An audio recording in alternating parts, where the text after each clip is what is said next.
நாங்கள் நடனமாடி கொண்டிருந்தோம் அண்ணா. என்ன என்னை விட்டு ஆடுகிறீர்களா? என்ன தைரியம் உங்களுக்கு? டேய் சிவனேசா போடுற பாட்ட മനസ്സിലായോ?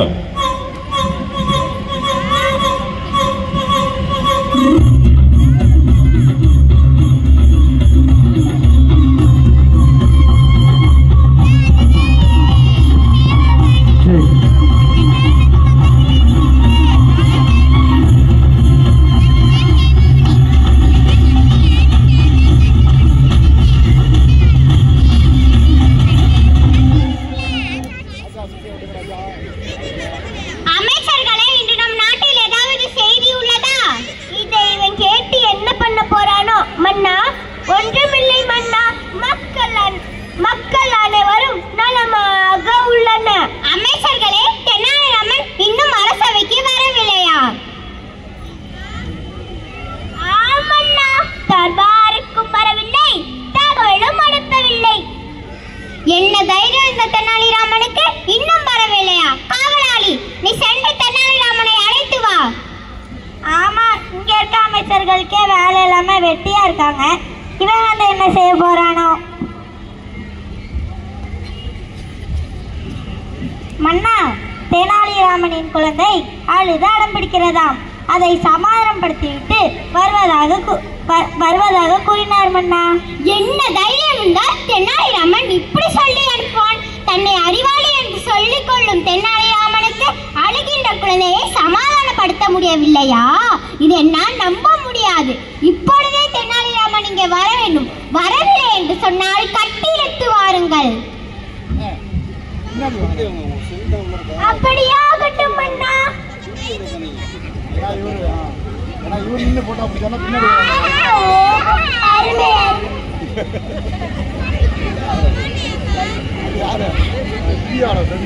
மன்னா மன்னா, என்னை மன்னித்து விடுங்கள் பிரபு. என் 3 வயது குழந்தை காலையிலிருந்து அழுது கொண்டிருக்கிறது. அதை என்னால் சமாதானப்படுத்த முடியவில்லை. அதனால் தான் என்னால் குறித்த நேரத்துக்குள் வர முடியவில்லை. என்ன, உன்னால் ஒரு குழந்தையை சமாதானப்படுத்த முடியவில்லையா?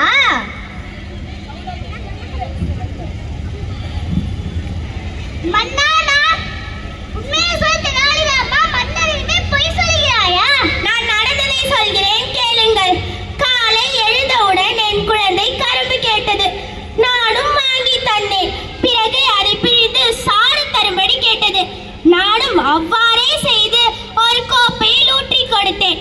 உடனே கோப்பையில் இருந்த கரும்பு சாற்றை தரையில் கொட்டிவிட்டு தரையில் ஓடும் சாற்றை மீண்டும் ஒரு கோப்பையில் பிடிவாதம் பிடித்தது. அது என்னால் எப்படி முடியும் அண்ணா? அது முடியாத காரியம் என்று சொன்னாலும் கேட்கவில்லை.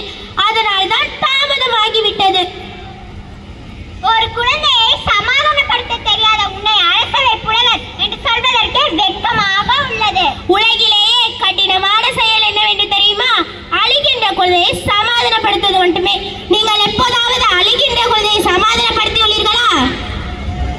மன்னரிடமே கேள்வி கேட்கிறாயா? என்ன ராணுவம் உனக்கு? சரி மன்னா, நான் குழந்தையாக மாறி அழிகிறேன், என்னை சிரிக்க வைங்கள் பார்க்கலாம். எனக்கே சவாலா? பார்க்கலாம். ஆஹா, அருமை அருமை.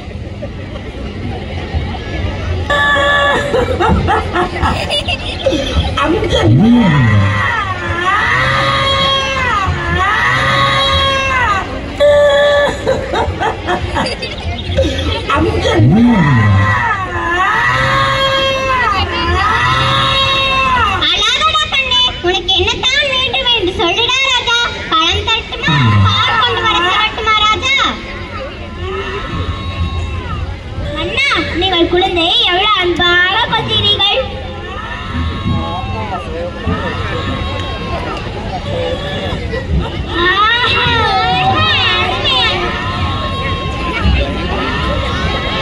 எனக்கு இது வேண்டாம். அழாதடா சமத்து குட்டி, வேற என்ன வேணும் உனக்கு? எனக்கு ஒரு பானை வேண்டும், கொண்டு வாருங்கள். சரி, பானை தானே, கொண்டு வர சொல்கிறேன். காவலாளி, சென்று ஒரு பானையை கொண்டு வா. அப்படியே ஆகட்டும் அண்ணா.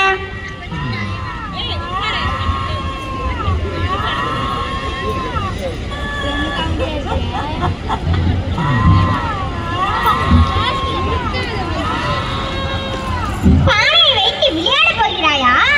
இல்லை மன்னா, இந்த பானைக்குள் அமைச்சரை போக சொல்லுங்கள். என்ன, இந்த பானைக்குள் நானா?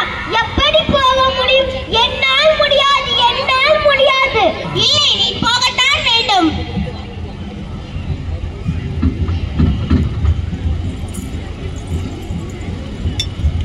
மன்னா, என்னை காப்பாற்றுங்கள், என்னை காப்பாற்றுங்கள். அது எப்படி போக முடியும்?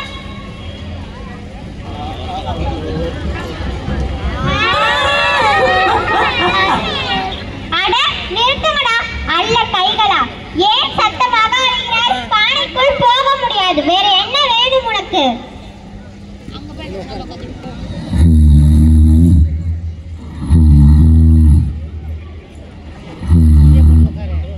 நான் குழந்தையை எப்படி சமாதானப்படுத்துவது என்று தெரியாமல் இருக்கேன். உனக்கு பகலிலே தூக்கமா?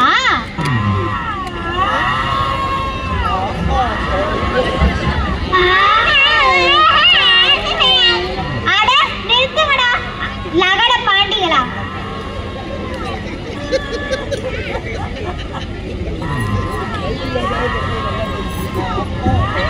அடே தீனி பண்டார்மே, சொன்ன நடிகை நான் எப்படி எத்துவார் என்று தெரியாமல் இருக்கிறேன். நீ சாப்பிட்டு கொண்டிருக்கிறாயா? அண்ணா, நான் ஒரு கடிதம் சொல்லி நிறுத்துகிறேன்.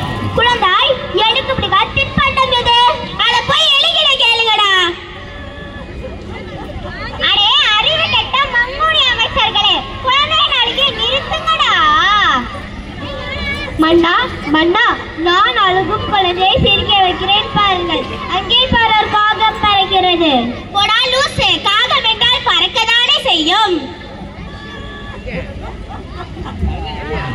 மன்னா, நான் முயற்சி செய்கிறேன். குழந்தாய், உனக்கு பள்ளி எப்பெல்லாம் நீடுவார்கள்?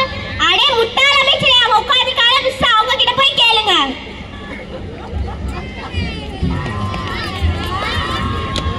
மன்னா, நான் அழுகும் குழந்தையை சிரிக்க வைக்கிறேன். குழந்தாய், நான் உனக்கு நீச்சல் கற்று தரட்டுமா?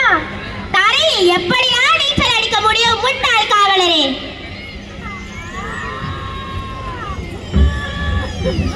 நான் ஒரு பொம்மை தட்டுமா, நீ வைத்து விளையாடுகிறாயா? வேண்டாம், போடா முட்டாள் அமைச்சரே. அங்க போடா முட்டாள் அமைச்சரே, நான் சிரிக்க மாட்டேன். நான் ஒரு யோசனை சொல்லட்டுமா? போதுமடா, உங்க அறிவை கட்ட ஆலோசனைகள். உனக்கு வேற என்ன வேணும்? நான் உனக்கு பாட்டு பாடட்டுமா?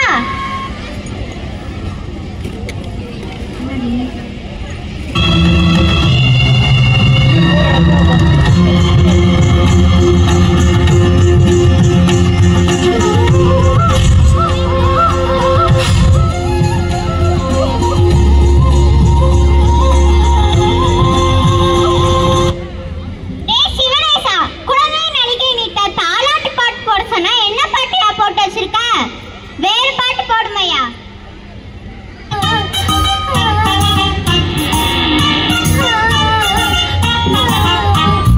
உருளைக்கிழங்கு செல்ல குட்டி எங்க போச்சு? கத்திரிக்காய் கூடையில தூங்க போச்சு.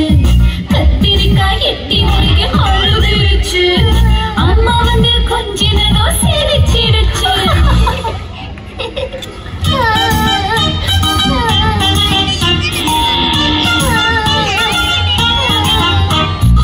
உருளைக்கிழங்கு செல்ல குட்டி எங்க போச்சு? கத்திரிக்காய் கூடையில தூங்க போச்சு. கத்திரிக்காய் எட்டி முறைக்கு அழுதுருச்சு. அம்மா வந்து கொஞ்சினதோ சிரிச்சிடுச்சு.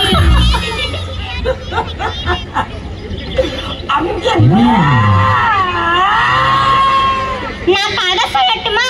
ஒரு ஊர்ல பாட்டி வடை சுட்டாங்களா, அத காக்கா தூக்கிட்டு போயிடுச்சான். லூசு மண்ணனாடி, நீ சின்ன பிள்ளையா இருக்கும் போதே தூக்கிட்டு போயிடுச்சு. இன்னுமா அந்த கதையை சொல்லி தெரியுறீங்க? ஐயோ, என்னாலே இந்த குழந்தையை சமாதானப்படுத்த முடியவில்லையே. இதுவும் வேணாமா? வேற என்ன செய்வது அமைச்சர்களே? பண்டா பண்டா, என்ன? நான் ஒரு யோசனை சொல்லட்டுமா? சரி, சொல்லி தொலையும். இப்போதாவது இந்த குழந்தையை அழுகையை நிறுத்துகிறதா என்று பார்ப்போம். சரி, கொண்டு வா.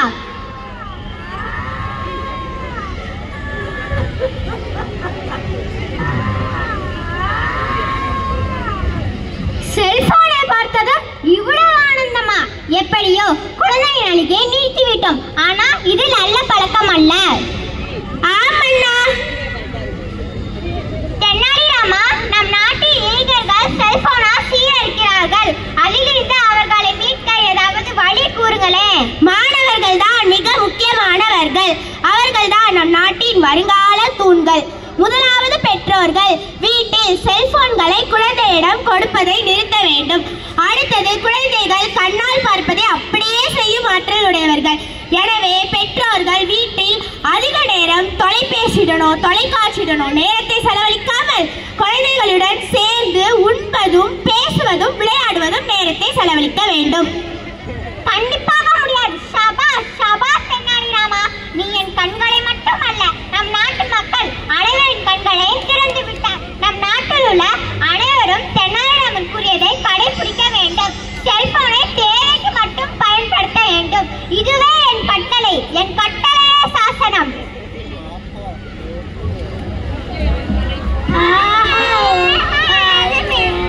நான் நல்லா பண்றேனோ இல்லையோ, நீங்க நல்லா பண்றீங்கடா. அடிக்கிற அடிய தார தப்பட்ட கிளிய வேணாமா? ஓ, கிளப்புங்க.